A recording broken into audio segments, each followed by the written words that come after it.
Troisième opération, on a la multiplication dans n. On a quelques propriétés de la multiplication dans n. Numéro 1, la commutativité. Exemple. 2 fois 5 égale 10. 5 fois 2 égale 10 aussi. Alors, on remarque que 2 fois 5 nous donne 10, 5 fois 2 nous donne 10 aussi. Donc, 2 fois 5 égale 5 fois 2 égale 10. C'est-à-dire, si on change les places des nombres, ça ne change pas le résultat de la multiplication. C'est pour cela qu'on dit que la multiplication est commutative dans n. Deuxième propriété, la stabilité. Exemple. 2 fois 3 égale 6. Et le 6 est un nombre naturel où 6 appartient à n. C'est-à-dire que le résultat de la multiplication dans n doit être un nombre naturel. Et on dit que la multiplication est stable dans n. Troisième propriété, associativité. Exemple. 2 fois 3 fois 4 égale 24. Entre parenthèses, 2 fois 3, 6 fois 4 nous donne 24. 2 fois, entre parenthèses, 3 fois 4 nous donne 12. 2 fois 12 est égal 24. On remarque que dans les trois exemples, le résultat est le même. Mais qu'est-ce qu'on a fait ici? On met 2 fois 3 entre deux parenthèses. Et ici, on change et on met 3 fois 4 entre deux parenthèses. Alors, le résultat ne change pas, même on a associé deux nombres ensemble dans deux parenthèses, comme dans les deux exemples. Donc, 2 fois 3 fois 4 égale 2 parenthèses, 2 fois 3 fois 4 égale 2 fois, entre parenthèses, 3 fois 4 est égal 24. Et on dit que la multiplication est associative dans n.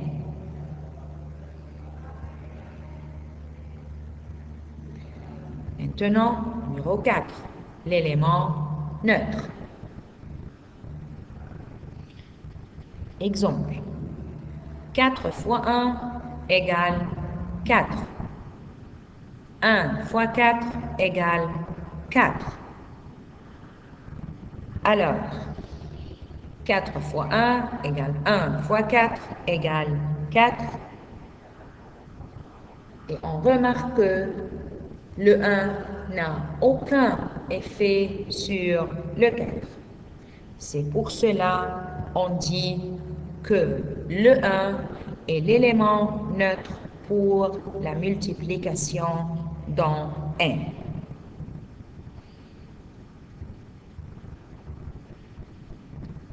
Numéro 5, distributivité de la multiplication par rapport à l'addition. Exemple. 2 fois 3 plus 2 fois 5 égale 2 fois 3 nous donne 6. 2 fois 5 égale 10. Alors, 6 plus 10 égale 16.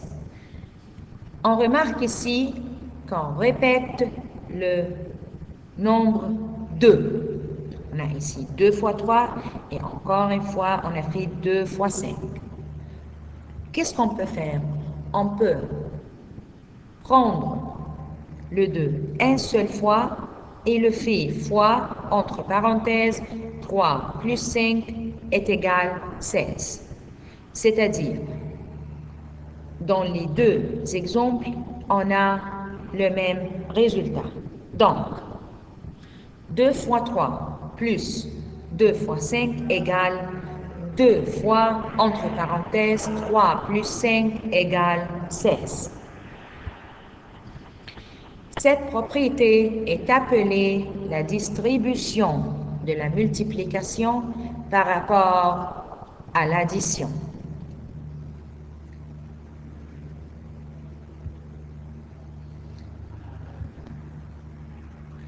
Quatrième opération. On a la division dans n. Exemple. 8 divisé par 2 égale 4. Et 4 appartient à n. C'est-à-dire que le 4 est un nombre naturel. Tandis que 8 divisé par 5 égale 1,6. 1,6 n'appartient pas à n, parce que 1,6 n'est pas un nombre naturel. Donc, la division dans n n'est pas toujours possible. Si on a fait 0 divisé par 5 est égal 0. C'est possible car 5 fois 0 nous donne 0. Mais 5 divisé par 0 n'est pas possible. Car il n'existe pas un nombre qui multiplié par 0 donne 5. Donc, la division d'un nombre naturel par 0 n'est pas possible.